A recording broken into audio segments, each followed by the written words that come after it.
In this lecture, we are going to discuss the rest of the fungi, which are briefly discussed in the Kamsky. Those are Pneumocystis, Cryptococcal, Coccidioidomycosis, and Aspergillus. First of all, we are going to start with Pneumocystis choroiditis. Now, the fungus Pneumocystis jirovecii is a pulmonary commensal, and it used to be a major cause of mortality in uncontrolled AIDS. Systemic antimicrobial prophylaxis has replaced pulmonary-only preventative treatment with inhaled pentamidine, and along with immune reconstitution has dramatically reduced the incidence of Pneumocystis choroiditis. But when it happens, it is in the form of multiple, slowly progressing, deep, round, yellow, orange lesions, which are demonstrated here in the figure. As you can see, there are multiple lesions here, here, and in the multiple areas of the retina and choroid. Some of them are subretinal, and when they join together, they can make a bigger lesion, as it is seen in this figure. And these lesions are commonly bilateral and are characteristic of the Pneumocystis jirovecii. There is minimal vitritis and visual loss is often negligible. So there is one thing. Now, the next is the Cryptococcal choroiditis. Cryptococcus neoformans, a dimorphic yeast, enters the body through inhalation and can spread to the eye in the bloodstream or from the CNS via the optic nerve. As with pneumocystosis, cryptococcosis was formerly responsible for much morbidity, but clinically significant infection is now much less common since the advent of more effective therapy for AIDS. Ocular involvement may occur directly, for example, multifocal choroiditis, with vasculitis and exudate, or more commonly indirectly with papilledema and ocular motility dysfunction.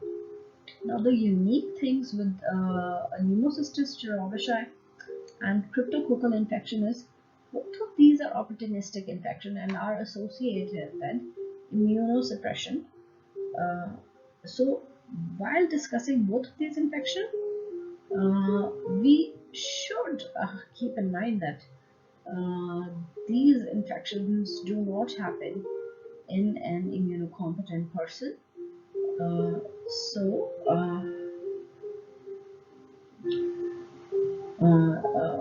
when they happen, a person wouldn't be healthy. Usually, they are very commonly seen in patients with acquired immunodeficiency syndrome.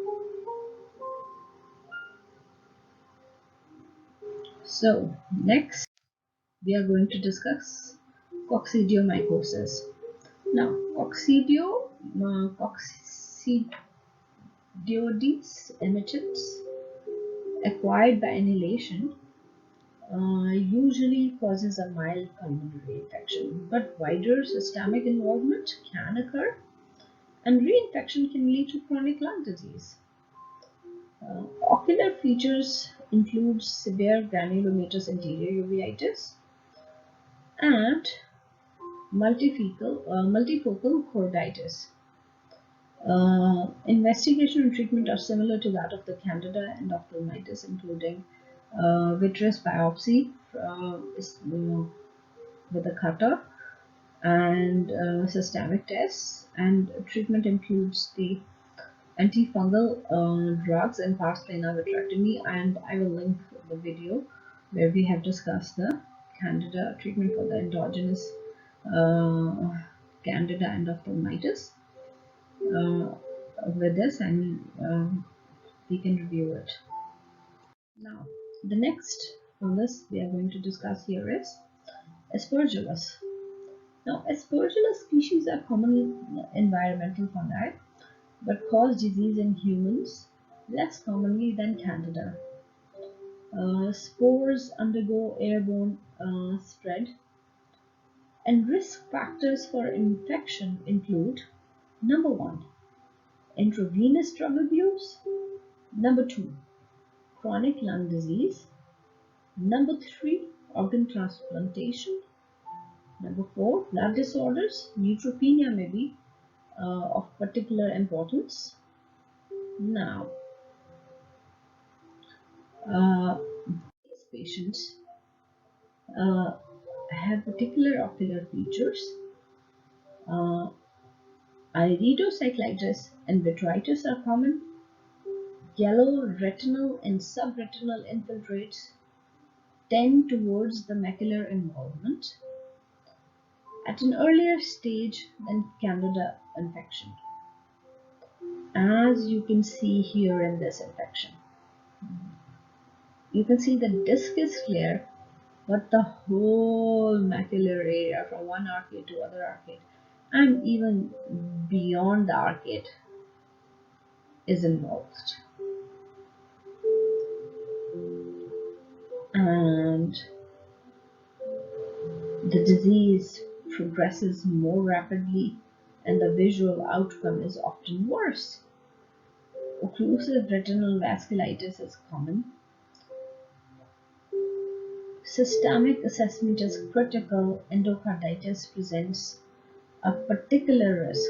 So investigations and treatment are similar to that of the Candida and Ophthalmology, for which I will provide a link here, including